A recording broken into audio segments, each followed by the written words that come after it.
sini kita akan ngobrol-ngobrol tipis nih. Sebelumnya, perkenalkan diri dulu ya. Perkenalkan, nama saya Iin Burselinda dan Perkenalkan, nama saya Arti Sadullah. di sini kita akan bertanya-tanya sedikit nih tentang sekolah. Oke, lanjut ke pertanyaan yang pertama. A few moments later. Apa sih alasan kakak masuk di jurusan BDP ini? Alasannya karena saya didukung oleh orang tua saya karena masuk jurusan bisnis daring dan pemasaran. Di alasannya karena saya dari dulu, kalau nggak salah dari kelas 4 SD atau 5 SD itu saya udah memulai berbisnis, berjualan kayak contohnya bakso goreng gitu kan. Sampai di umur beberapa tahun juga, walaupun mungkin modal belum tentu balik ya, karena kan masih mulai berbisnis, masih awal-awal mula dan juga belum tahu pengalamannya cara berbisnis tuh gimana. Jadi memasuk jurusan ini di bisnis daring dan pemasaran agar lebih memahami ilmu pemasaran, cara berjualan dengan baik, berbisnis, pelayanan juga. Dah itu aja sih bagi saya. Oke, Sekarang kita balik pertanyaan ke kakak. Oke, kenapa kakak bisa masuk di jurusan? You didn't have to cut me off. I can never know we were nothing.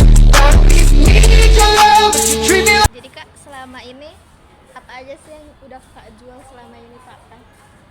Banyak sih ya penjualan karena dari tugas dari guru. Contohnya kayak makanan tradisional, kayak contohnya lemet, kue bugis, kue dadar. Terus ada juga yang jualan bakso goreng, apa ya, banyak sih yang lain. Oke, sekarang gantian ya kak, gantian saya yang bertanya. Kenapa kakak bisa masuk di jurusan bisnis daring dan pemasaran? A few moments later. Oke guys, kan udah terjawab. Jadi kita lanjut pertanyaan yang kedua. Oke, di sini bergantian nanya ya kak. Lanjut ke pertanyaan yang kedua. Oke, tadi kan kakaknya udah bertanya kepada saya nih. Bolehkah saya bertanya kembali kepada kakaknya? Di sini menurut kakak bagaimana sih pendapat pembelajaran? A few moments later. Bagaimana sih kak tanggapan kakak belajar di SMK Negeri 1 Stabat? Tanggapan saya tentang pembelajaran di SMK ini bagus sih. Kan di sini banyak praktek, teorinya juga sedikit. Yang terpenting kan praktek. Jadi kita langsung belajar di prakteknya, langsung paham. Jadi kalau misalnya teori-teori gitu, jadi apa sih nggak ngerti gitu. Kalau langsung praktek, jadi kan kita langsung ngerti. Jadi nggak bingung-bingung. Tuh kan. Segitu aja kak alasannya. Bombastic side eye, criminal offensive side eye. Oke kak, sekian itu dari jawaban telah terjawab dari pertanyaan yang kedua. You didn't have to cut me off. Selanjutnya kita masuk pertanyaan selanjutnya. Yang selanjutnya kita akan bertanya kepada Iin, bagaimana sih kak tanggapan kakak tentang penjualan online? Sebenarnya ya karena kita masih memulai belajar berbisnis online, jadi ya belum semua sih dapat mendapatkan ilmu pembelajaran bisnis online ya. Jadi ya masih kurang paham sih karena ilmunya kita belum sampai matang, belum meraktek juga sih. Jadi kita penjualan harus online. diasah lagi gitu. Ya kita harus belajar lagi. dicoba dulu sekali-sekali kayak menjual makanan kering tapi di online. Seberapa lamakah itu terjual dan habis? Gitu sih. Seberapa banyak yang dijual gitu ya? Iya. Pendapatannya harus dikira gitu.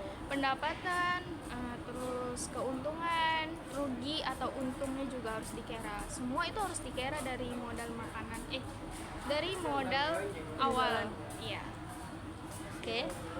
Jadi kalau misalnya suatu hari kita rugi dalam penjualan, gimana Kak? Penjualan apa nih? Online atau biasa? Ya, penjualan online. Rugi dalam penjualan online. Mungkin kalau dari kerugian itu kita juga harus lebih teliti ya.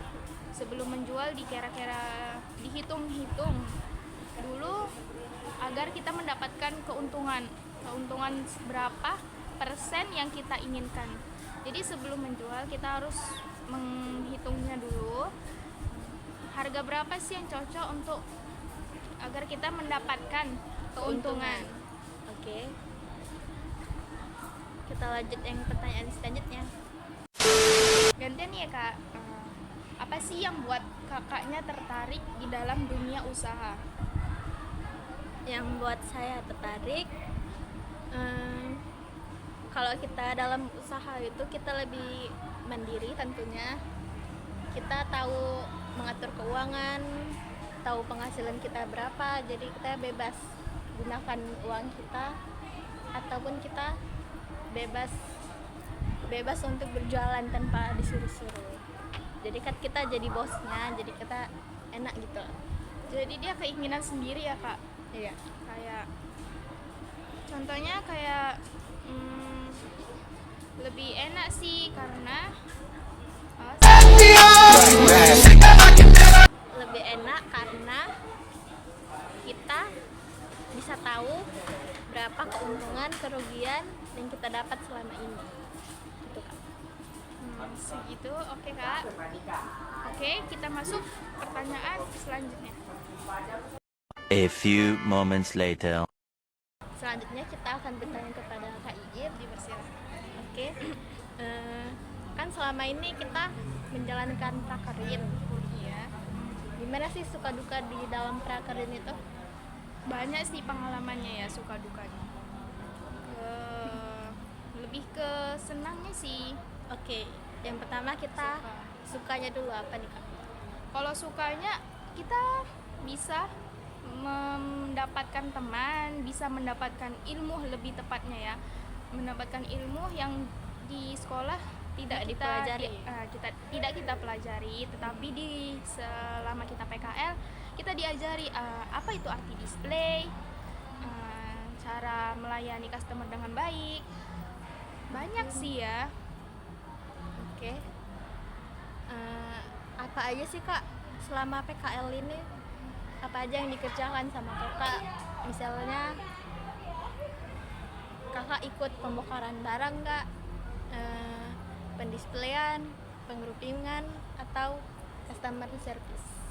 Oh, itu kemungkinan banyak sih, kayak membongkar barang, mencatat barang yang ingin diperbelanjakan kembali, menyusun barang, menempelkan harga ya lebih tepatnya, apalagi terutama melayani customer atau customer service, itu yang paling utama sih. Oke. Jadi guys, yang terpenting di dalam penjualan atau Bisnis daring dan pemasaran, kita yang harus mengutamakan pelayanan customer service atau pelayanan. Jadi kalau itu wajib sih yang pertama bagi kami ya.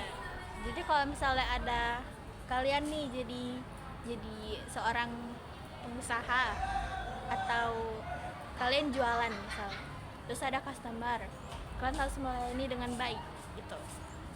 Kalau misal dia mau nanya mau apa gitu, jadi harus Bombastic side eye, criminal offensive. kita lanjut ke pertanyaan Selanjutnya. Oke, kita masuk pertanyaan yang selanjutnya nih. Planning kedepannya itu gimana sih Kak? Planning kedepannya setelah tamat, saya mau bekerja aja sih, nggak kuliah. Kenapa nggak ada niatan untuk kuliah sih Kak? Karena saya lebih kayaknya alasan saya lebih memilih bekerja daripada kuliah adalah saya A few moments later. Agak bingung ya kak? Nggak, lanjut. Alasan saya lebih memilih bekerja daripada kuliah adalah You didn't have to cut me off. Said that I could never happen, that we were nothing. Don't need your love, but you treat me like a stranger, and I feel so. alasan saya lebih memilih bekerja daripada kuliah adalah saya ingin menerima uang atau gaji setelah saya bekerja. Jadi kan Daripada mengeluarkan uang untuk berkuliah gitu ya kak? Lebih tepatnya begitu sih kak jawabannya. Ya tapi tidak apa-apa sih, karena kalau kita bekerja juga kita lebih cepat kan mengumpulkan uang untuk membahagiakan keluarga atau kedua orang tua kita. ataupun kita membahagiakan diri kita sendiri. Karena sebenarnya lebih enak mencari uang sih Daripada mengeluarkan uang. daripada kuliah gitu kan, karena sebenarnya kuliah juga mendapatkan ilmu, cuman kalau kadang orang ini tergantung ekonomi keluarga sih, kadang ada yang keluarga yang mampu dan ada juga keluarga yang tidak mampu atau pemikirannya gitu ya. Jadi kalau misalnya kita kuliah nih, kan kita kuliah tuh kan ada biaya. Misalnya kita nggak mampu, kita juga harus bekerja kan untuk nyari uang kuliah. Ya bisa kerja sampingan contohnya. Kuliah juga penting guys, tapi kalau kalian mau kuliah, kalau mau Kuliah kan bekerja, sih. bekerja. Yang intinya kalau misalkan niat kuliah, niatkan dari diri kita masing-masing, jangan mengikuti kata orang atau mengikuti Gengsi. kata teman ya. Nanti kalau takutnya kalau kalian gengsi, ih masa dia kuliah aku enggak sih, nanti dia punya sarjana aku enggak ada meski gelarnya gitu gitu ya, ya, Kak? iya nggak meski kita semua orang itu nggak meski mempunyai gelar. Kalau misalkan kita bisa mencari uang dan pintar kita mencari uang, gelar itu tidak butuh sebenarnya ya. Cuman kadang orang ini terlalu gengsi karena tidak memiliki gelar. Karena sebenarnya kalau lebih enaknya sih mencari uang ya, mendapatkan uang lebih enak sih, lebih membahagiakan diri, keluarga dan orang tua gitu. Ya, Lanjut. tunggu dulu. Kalau kakak setelah tamat mau kemana nih? Saya sama sih bekerja. Kakak mau bekerja di bidang usaha atau jadi karyawan gitu aja? Kemungkinan yang awal saya lakukan sebelum memiliki pekerjaan yang tetap, saya A few moments later. Jadi kalau misalnya kan kakak milih bekerja nih, jadi kakak milih menjualan atau masuk ke bidang usaha, atau kakak mau jadi karyawan dulu? kalau awal mula sih saya inginnya menjadi karyawan untuk mencari modal, dan insya Allah saya punya pemikiran untuk membuka usaha sendiri agar kayak lebih enak aja sih membuka usaha sendiri, karena kita mempekerjakan orang. Jadi di situ lebih baik kita mempekerjakan orang daripada kita bekerja dengan orang, karena kalau kita bekerja sama orang gaji pun juga terjangkau, terus harus Sedikit tepat ya? waktu, tepatnya juga harus disiplin, harus rapi gini kan. Kalau Emang kalau misalkan kita membuka usaha sendiri juga kita memang harus rapi. Cuman kalau di masalah waktu kita juga bisa suka hati kita mau buka di jam berapa, tutup jam berapa. Jadi kayak bebas aja sih sendiri gitu. Kalau kakaknya gimana? Kalau saya sama juga sih, saya mau jadi waktu pertamanya mau jadi karyawan dulu, kumpulkan gaji, tabung uang untuk bikin usaha ke depan. Oke guys, sekian dari kami Ngobrol-ngobrol santai ini. ngobrolnya. Lebih dan kurang kami mohon maaf. Assalamualaikum warahmatullahi wabarakatuh. Dadah.